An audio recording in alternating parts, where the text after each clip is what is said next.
हरि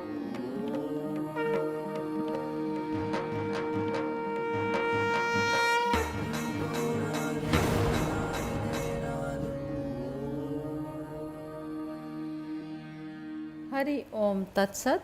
अध्यात्म रामायण युद्धकांड षष्ठ सर्ग। लक्ष्मण मूर्छा, राम रावण संग्राम, हनुमान जी का औषधि लेने जाना और रावण कालनेमी संवाद। हरि अनंत हरि कथानंता, कहे सुनहि बहु विधि सब संता। प्रभु श्री राम भी अनंत हैं, उनकी कीर्ति भी अपरंपार है। संतों ने प्रभु की कीर्ति का अलग अलग वर्णन किया है। श्री महादेव जी पार्वती जी से बोले, हे पार्वती, युद्ध में अतिकाय आदि राक्षसों की महती सेना को नष्ट हुई सुन रावण अति दुख आतुर हो महान क्रोध से भर गया और वह महातेजस्वी राक्षस लंका की रक्षा के लिए इंद्रजीत को नियुक्त कर स्वयं रघुनाथ जी से लड़ने के लिए चला। महाबली राक्षस राज समस्त शस्त्र अस्त्र से सुसज्जित एक दिव्य रथ पर आरूढ़ हो श्री रामचंद्र जी की ओर दौड़ा। उसने अपने सर्प के समान उग्र बाणों से बहुत से बाण वार कर सुग्रीव आदि युद्धपतियों को भी पृथ्वी पर गिरा दिया और फिर महापराक्रमी विभीषण को वहां गदा लिए खड़ा देख उसने उसकी और मय दानव की दी हुई महान शक्ति छोड़ी। उस शक्ति को विभीषण का नाश करने के लिए बढ़ती देख राम ने इसे अभय दिया है और यह असुर कुमार वध किए जाने योग्य नहीं है। ऐसा कहते हुए महावीर्यवान लक्ष्मण जी अपना प्रचंड धनुष लेकर विभीषण के आगे पर्वत के समान अचल होकर खड़े हो गए। उस शक्ति की सामर्थ्य अमोघ, कभी व्यर्थ ना जाने वाली थी, अतः वह लक्ष्मण जी के शरीर में घुस गई। संसार में माया से जितनी शक्तियाँ उत्पन्न होती हैं, महात्मा लक्ष्मण जी ने उन सब के आधार भगवान विष्णु के स्वरूपभूत शेषनाग के अंश अवतार हैं। उनका उस माया शक्ति से क्या बिगड़ सकता था। तथापि इस समय मनुष्य भाव अंगीकार करने से उसका अनुकरण करते हुए वे मूर्छित होकर पृथ्वी पर गिर पड़े। लक्ष्मण जी को ले जाने के लिए रावण उन्हें अपने हाथों से उठाने में सफल ना हुआ, अतः उसे बड़ा ही विस्मय हुआ। जो संपूर्ण जगत का सार परमेश्वर विराट पुरुष है, उस निखिल लोकाधार विष्णु को एक क्षुद्र राक्षस कैसे उठा सकता था। जब हनुमान जी ने देखा कि रावण लक्ष्मण जी को ले जाना चाहते हैं, तो उन्होंने अति क्रुद्ध होकर उसकी छाती में एक वज्र सदृश घूंसा मारा। उस घूंसे के आघात से रावण घुटनों के बल पृथ्वी पर गिर पड़ा और अपने मुख, नेत्र और कानों से बहुत सा रुधिर वमन करता हुआ घूमती हुई आँखों से रथ के पिछले भाग में बैठ गया। हनुमान जी द्वारा रावण को आहत किए जाने पर लक्ष्मण जी को अपनी भुजाओं पर उठाकर श्री रामचंद्र जी के पास ले आए। हनुमान जी के लिए उनके सौहार्द और भक्ति भाव के कारण वे अजन्मा और प्रकाश स्वरूप परमेश्वर लक्ष्मण जी भारी से भारी होने पर भी अत्यंत लघु हल्के हो गए। श्री लक्ष्मण जी को साक्षात नारायण का अंश जानकर वह शक्ति भी उन्हें छोड़कर फिर रावण के रथ पर चली गई। इधर रावण को भी जब धीरे धीरे कुछ चेत हुआ तो उसने अत्यंत क्रोध से अपना धनुष उठाया और रामचंद्र जी की ओर दौड़ा। उसे अपनी ओर आता देख जगतपति भगवान राम अति क्रुद्ध होकर महाबली हनुमान के कंधे पर चढ़े और रावण को रथ में बैठा देख उसकी ओर दौड़े।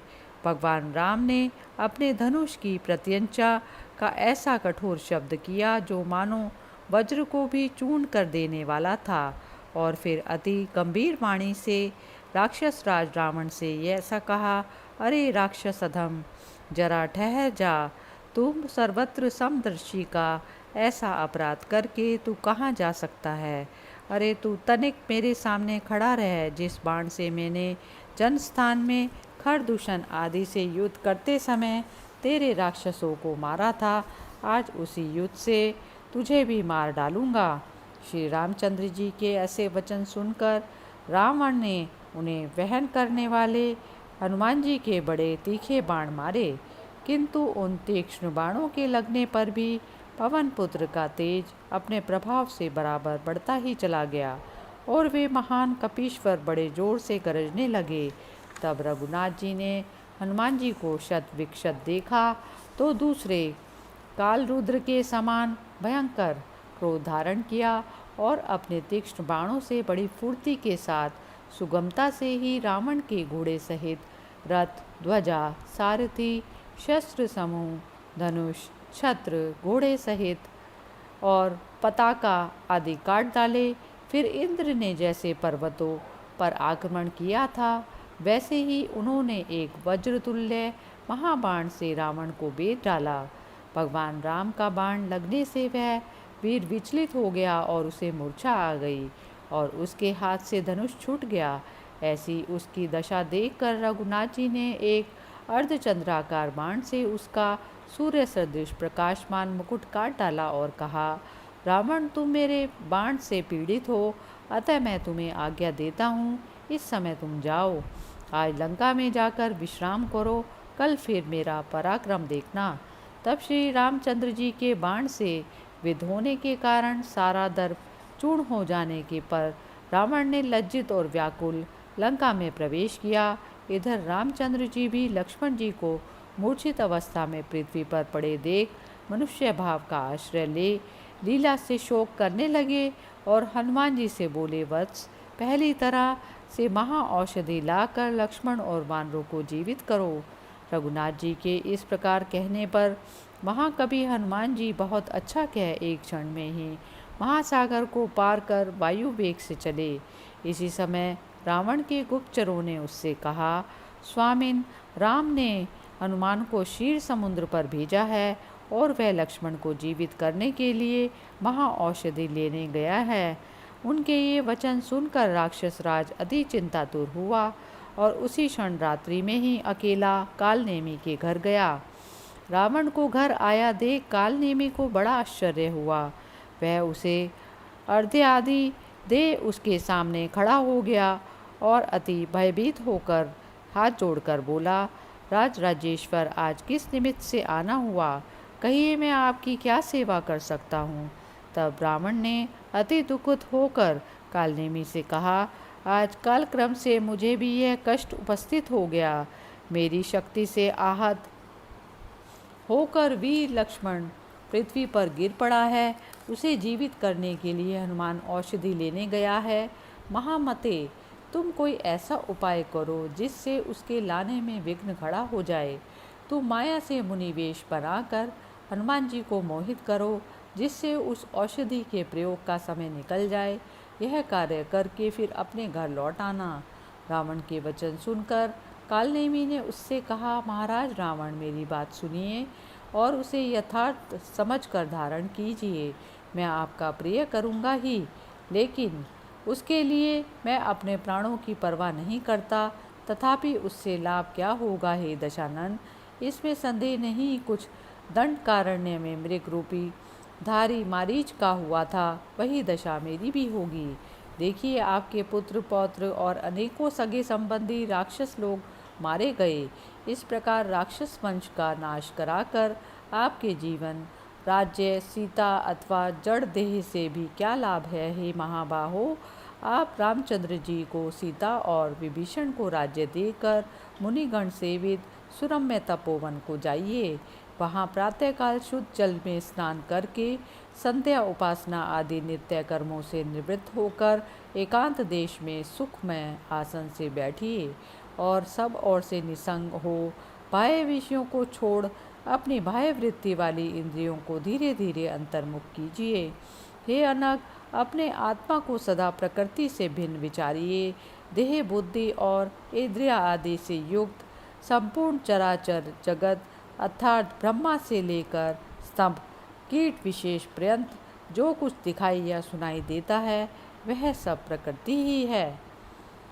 वही सर्वदा संसार रूपी वृक्ष की उत्पत्ति, स्थिति और विनाश का कारण सात्विक, राजस, तामस प्रजा उत्पन्न करती है तथा वही अपने गुणों से अहर्निश सर्वव्यापक आत्मदेव को मोहित कर काम, क्रोध आदि पुत्रों और हिंसा, तृष्णा आदि कन्याओं को उत्पन्न करती है। वह कर्तृत्व और भोक्तृत्व आदि अपने गुणों को अपने प्रभु आत्मा में आरोपित कर उसे अपने वशीभूत कर उससे सदा खेलती है, जिससे युक्त होकर आत्मा मायिक गुणों से मोहित होकर अपने स्वरूप को भूल जाता है और नित्य शुद्ध होता हुआ भी सदा बाह्य विषयों को देखने लगता है। जिस समय सद्गुरु का साक्षात्कार होता है और वे उसे निर्मल ज्ञान दृष्टि से जागृत करते हैं, उस समय वह बाह्य विषयों से अपनी दृष्टि हटाकर अपने आप को ही स्पष्ट देखता है और फिर यह देहधारी जीव जीवन मुक्त होकर प्राकृत गुणों से छूट जाता है। हे रावण, आप संयत इंद्रिया होकर इसी प्रकार अपने वास्तविक आत्मस्वरूप का चिंतन कीजिए। इससे आत्मा को प्रकृति से भिन्न जानकर आप मुक्त हो जाएंगे। और यदि आप इस प्रकार ध्यान करने में असमर्थ हो तो सगुण भगवान का आश्रय लीजिए। उस सगुण ध्यान की विधि इस प्रकार है।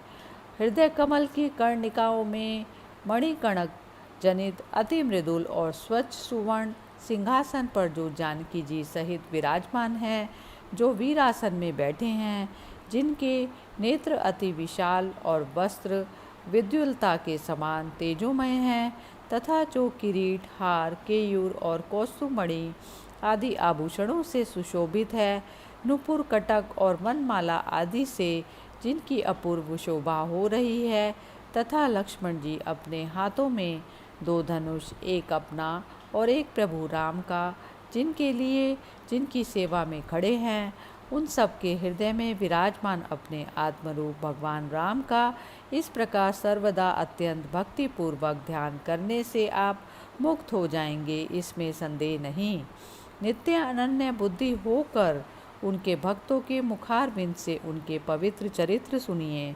ऐसा करने से आपके पूर्वकृत महान पाप भी एक ही क्षण में इस प्रकार भस्म हो जाएंगे, जैसे अग्नि से रुई का ढेर भस्म हो जाता है, जो सर्वत्र परिपूर्ण है। उन अद्वितीय भगवान राम के साथ वैर छोड़कर आत्मप्रेम पूर्वक उन नाम रूप रहित पुराण पुरुष की हृदय में सगुण भाव से भावना कर उनका सर्वदा भजन कीजिए। इति श्रीमद् अध्यात्म रामायणे उमा महेश्वर संवादे युद्धकांडे षष्ठ सर्गे समाप्त। मंगल भवन अमंगल हारी, द्रवौ सुदशरथ अजिर बिहारी। दीन दयाल विरद संभारी, हरौ नाथ मम संकट भारी। राम सिया राम जय जय राम। राम सिया राम जय जय राम। हरि ओम तत्सत।